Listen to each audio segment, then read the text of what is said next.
Somewhere out there, a man made millions selling rocks. Another implanted goat testicles into people as medicine. And one guy? He sold the Brooklyn Bridge multiple times with receipts. This isn't fiction, this is real history.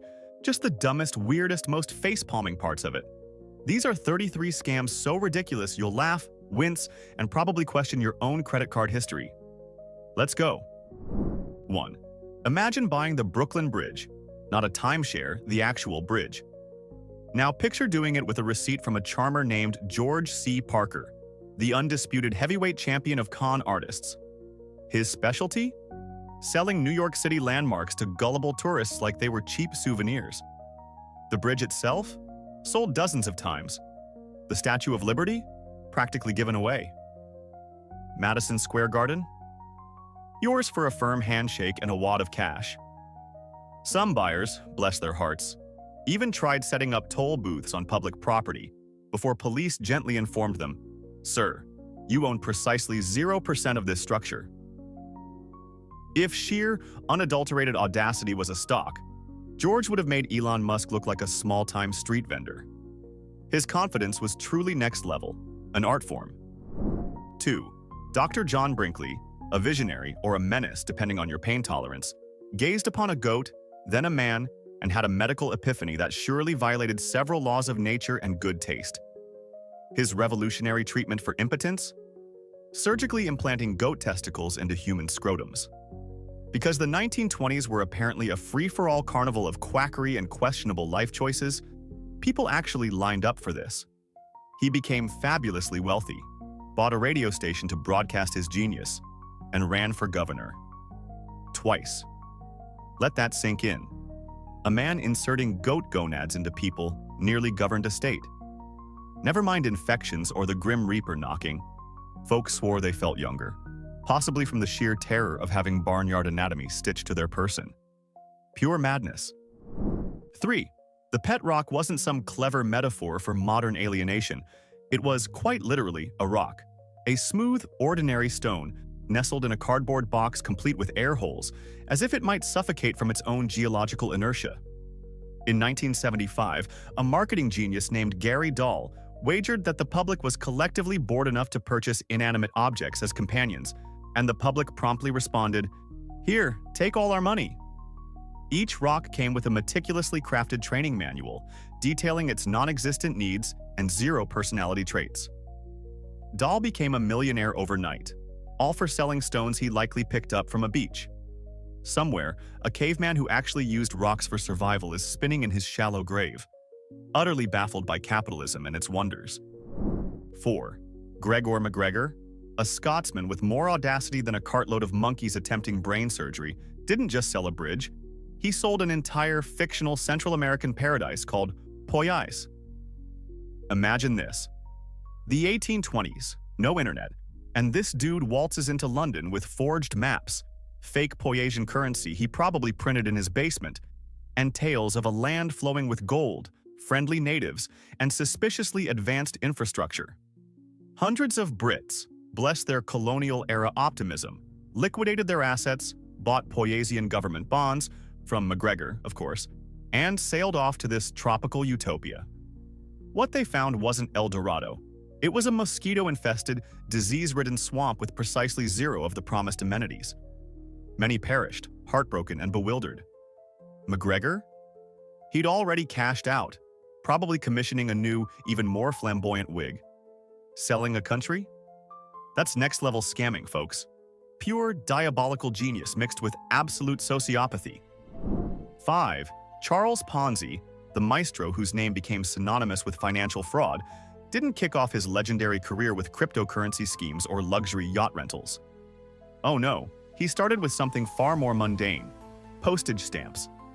His supposedly brilliant plan involved buying discounted postal coupons in Europe and redeeming them for a tidy profit in America.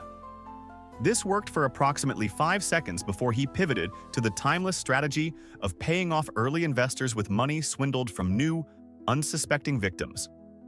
People, blinded by greed, rarely asked inconvenient questions.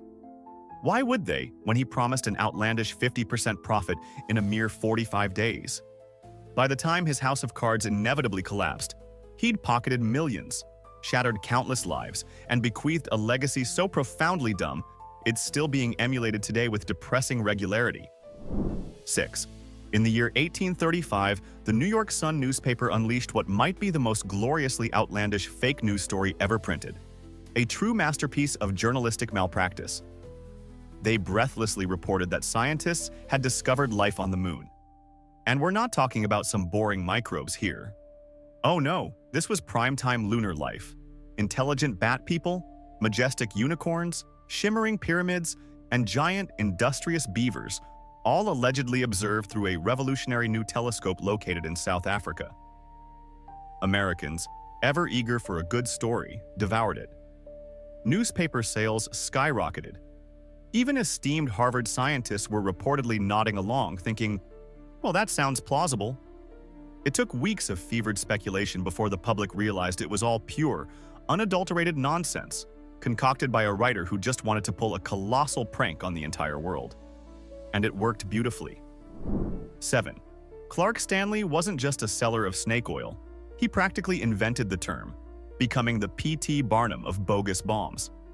At the 1893 World's Fair, this charismatic cowboy-turned-huckster put on a captivating show, publicly boiling rattlesnakes live on stage and then bottling the resulting juice as a miracle elixir. He boldly claimed his concoction could cure everything from nagging arthritis to embarrassing hair loss, and probably your Monday morning blues too. Spoiler alert, laboratory tests later revealed his potent tonic was about as reptilian as a rubber chicken. It contained mostly beef fat, a dash of chili oil for that authentic tingle, some turpentine, and perhaps a generous helping of pure, unadulterated regret for the buyer. But the man sold thousands of bottles, proving that a good performance can always trump a non-existent product. He was basically a 19th century wellness influencer. 8. The Fox sisters, a pair of mischievous teenagers, discovered they could crack their toe joints with an impressively loud and unsettling sound. That was it. That was the entire supernatural phenomenon. But in 1848, in a world hungry for mystery, they convinced their credulous neighbors that these creaks and pops were actually coded messages from the spirit world. One knock for yes, two for no, they'd declare, and suddenly America was hooked, saying, "Ghosts are talking through your feet? Tell us more." They became national celebrities, sparking the entire spiritualism movement, seances, Ouija boards, glowing ectoplasm, the whole shebang, all originating from two girls and their remarkably flexible foot bones. Even when they later confessed it was all a hoax, many devotees refused to believe them, because apparently the allure of chatty ghosts trumps mundane reality every single time. 9. Victor Lustig wasn't just any con man. He was the kind of audacious scammer who'd try to sell ice to Eskimos and probably succeed. His most legendary feat? He scammed Al Capone. Yes, that Al Capone, the ruthless gangster who famously fed his enemies to piranhas and had FBI agents for breakfast.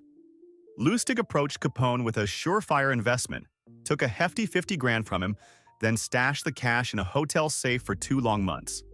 Afterwards, he returned the money to Capone, feigning disappointment and saying, "Sorry, Al, the deal fell through, but here's your money back in full." Capone, utterly stunned by this apparent display of honesty from a known con artist, decided Lustig was a man of integrity and later entrusted him with even more money, which Lustig, true to form, promptly stole. This man conned Scarface with nothing but fake dignity and a perfectly sculpted mustache. 10. William 520%. Miller, a name that should have immediately set off alarm bells for anyone with basic math skills, promised his eager investors an eye-watering 10% return every single week. That's a mind-boggling 520% per year. You'd think sensible people would pause and think, perhaps that's mathematically, physically, and morally impossible? They did not. Instead, they practically formed a conga line to his office. In 1899, Brooklyn was essentially one giant, gleeful Ponzi parade, all thanks to Miller. He even rented an entire building just to stack the incoming cash in impressively ostentatious and ultimately stupid ways. Some early investors naturally made a quick buck, which only served as bait to lure in even more suckers. Eventually, the inevitable financial implosion occurred. Miller was arrested, and people were left scratching their heads, wondering, wait, why doesn't everyone get rich this fast? Because it's a lie, Barbara. That's why.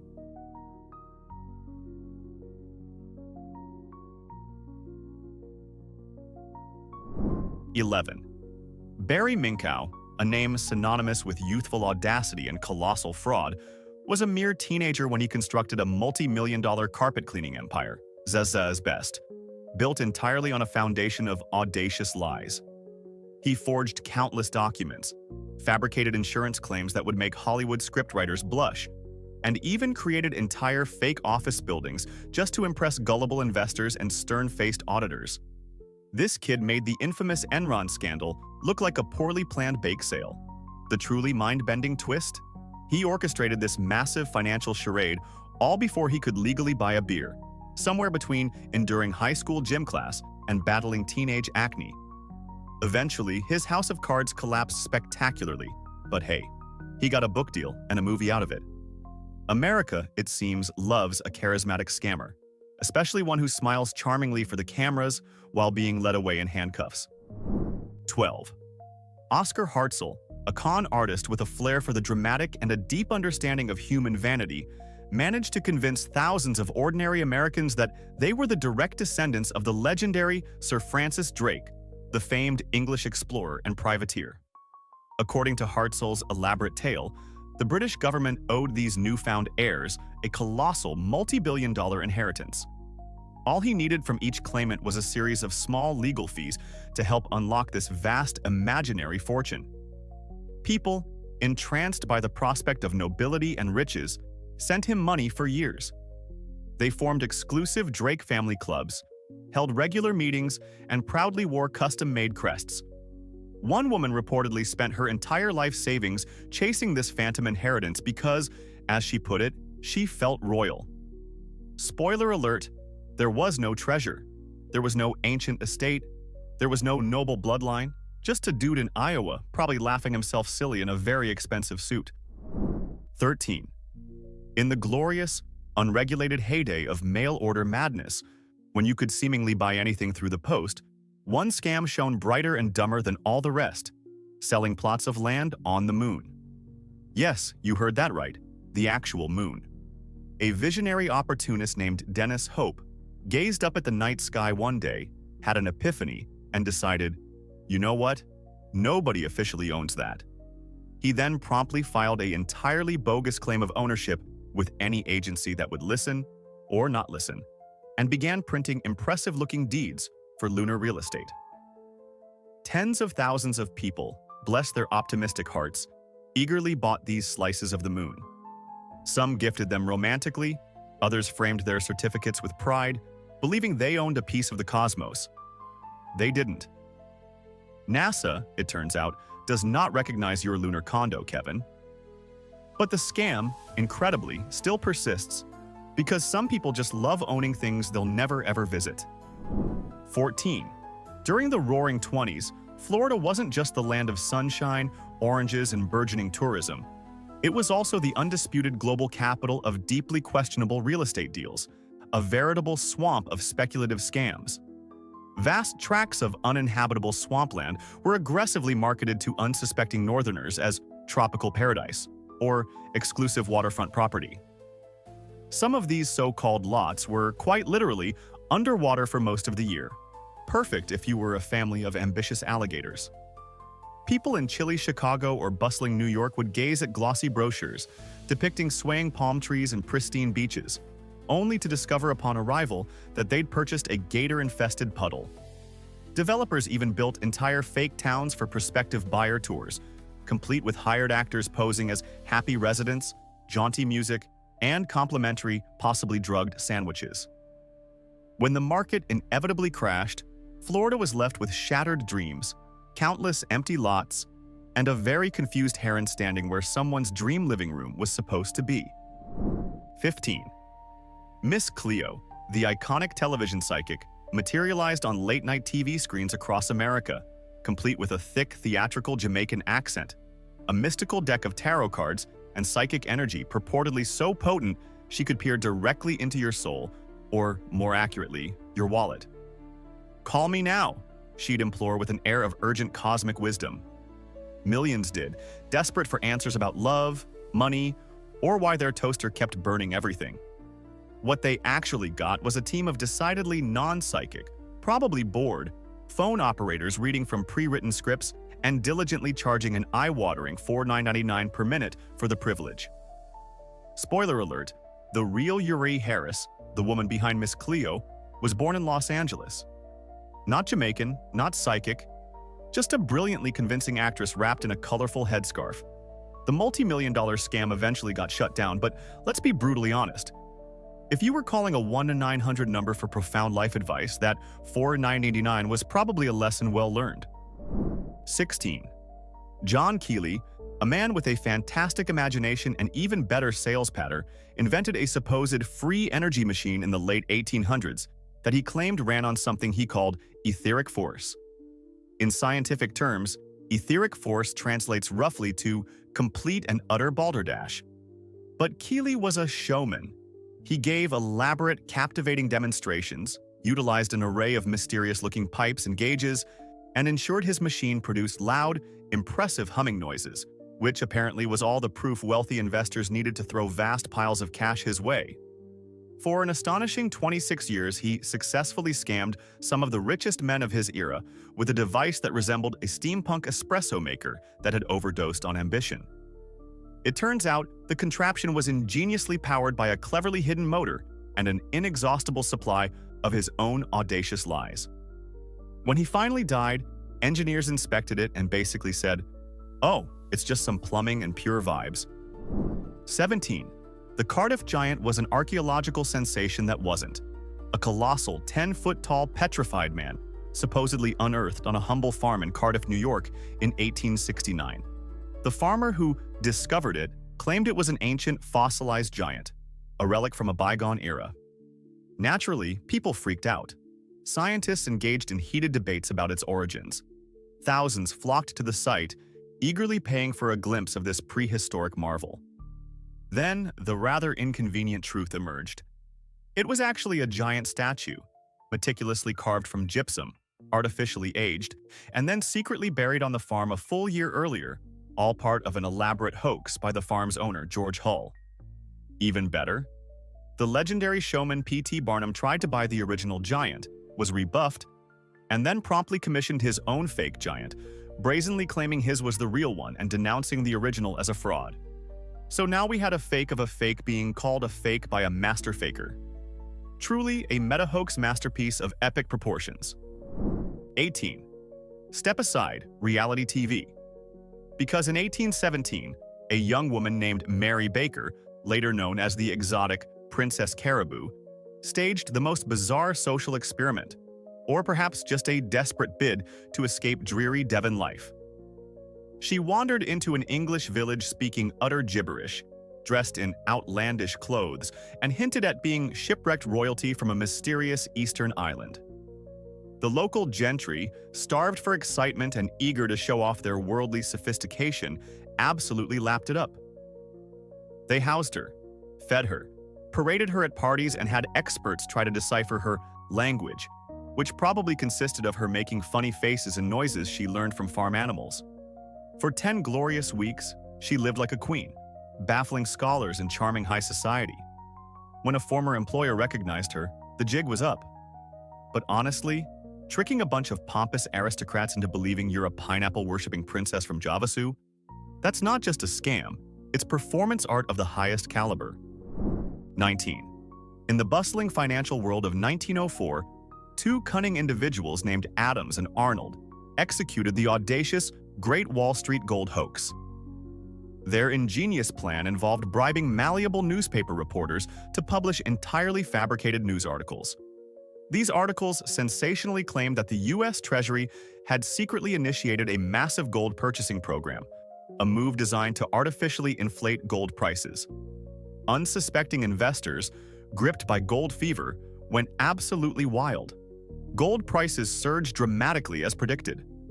And while the rest of the world was losing its collective financial mind, Adams and Arnold coolly and quietly sold off their own substantial gold holdings at the peak of the manufactured frenzy, making a fortune. When the truth inevitably surfaced, Wall Street felt profoundly and personally victimized. Congress was, predictably, furious. But you just know deep down, someone in a smoke-filled backroom whispered, "Damn, that was slick as hell." 20. A completely fictitious artist named Bruno Hat improbably became the celebrated toast of London's discerning art scene in 1929, lauded for his revolutionary genius.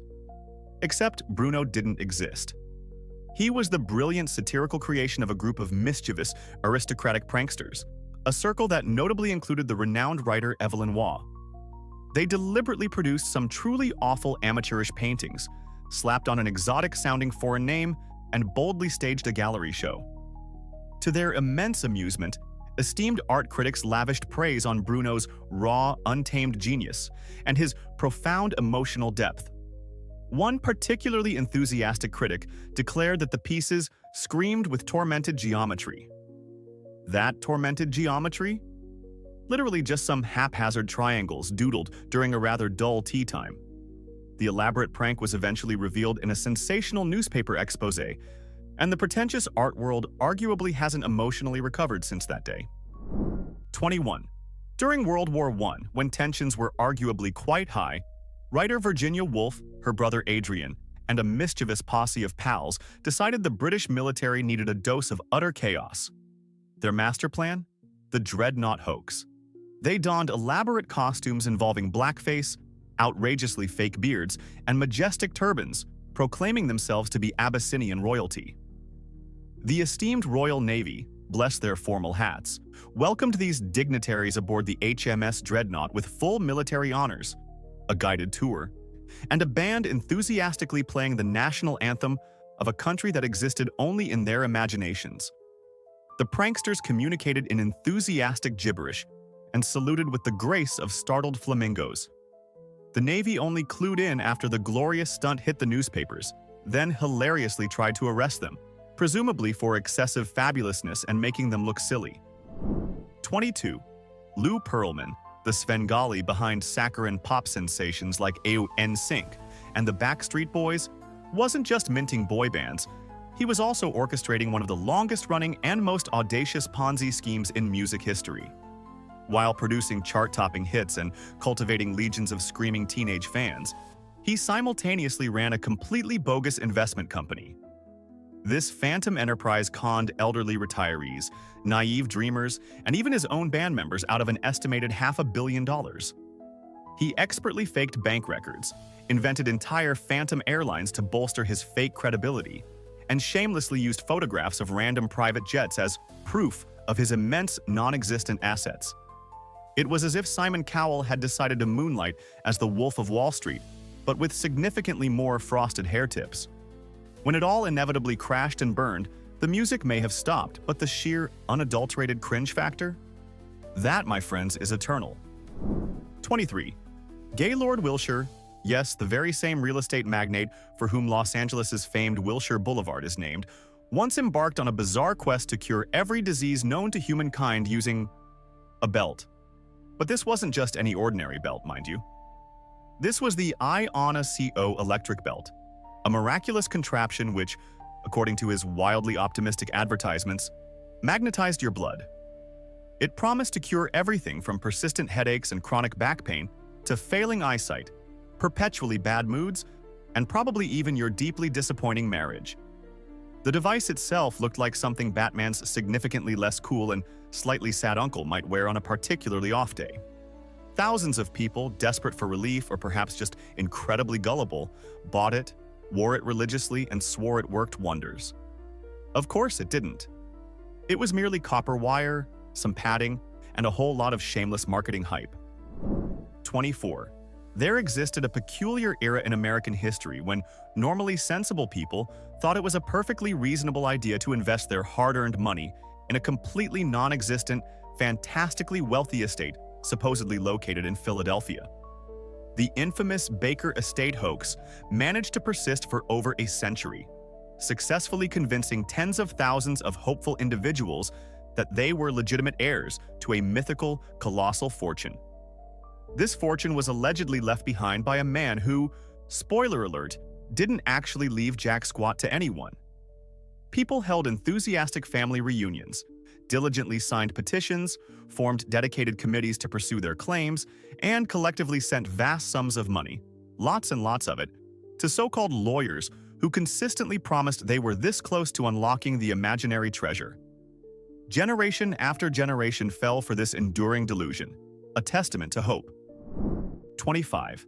In the early 1900s, American towns plagued by severe, crop-destroying droughts were often so utterly desperate for rain, they resorted to hiring self-proclaimed rainmakers. These were typically charismatic men who confidently claimed they could summon torrential downpours using secret, often theatrical, scientific-sounding methods. One of the most famous, or infamous, of these weather wizards was Charles Hatfield.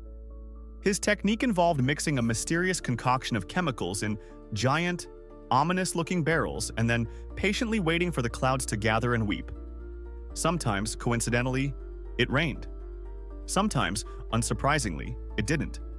On one particularly memorable occasion in San Diego, it rained so catastrophically hard after his efforts that a dam broke, tragically leading to 20 deaths.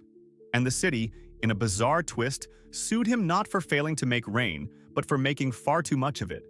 A true meteorological marvel. 26. Forget Barry the Bizarre from Brooklyn. Allow me to introduce Emullex Hoax Boy, a 23-year-old college dropout who single-handedly caused a multi-billion-dollar Wall Street stock market crash using nothing more sophisticated than a fax machine and a wickedly effective fake press release. In the year 2000, this young mastermind, Mark Jacob, forged a message purportedly from the tech company Emullex. The fake release falsely announced that the CEO had resigned and the company was under serious investigation for accounting irregularities. Emullex stocks plummeted an astonishing 62% in just 15 chaotic minutes. Panic ensued. Coffee was spilled everywhere. Jacob himself made a cool $240,000 in minutes from short selling before inevitably getting caught. His lame excuse? It was just a prank, bro. Wall Street and federal prison emphatically disagreed. 27. For over 40 glorious, face-palming years, the world's sharpest scientific minds got completely, pants-on head bamboozled by Piltdown Man, the ultimate paleontological prank. This celebrated missing link, supposedly unearthed in an English gravel pit, was pure fiction.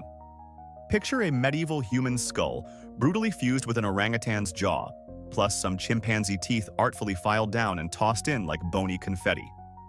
This Frankenstein fossil was triumphantly paraded as proof humanity first arose in jolly old England. Museums built shrines, textbooks sang its praises.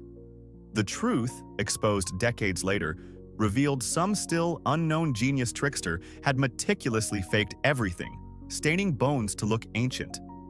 The scientific community's collective gasp was deafening. It was less evolution, more epic con artistry. 28.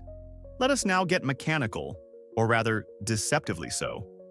The Turk was a celebrated 18th century marvel, an automaton chess master that toured Europe and America, frequently defeating its human opponents with uncanny skill. People were utterly amazed, baffled. How could a mere machine, a collection of gears and wood, possibly outwit them at such a complex game? The answer was simple, yet brilliantly concealed. It wasn't a robot at all.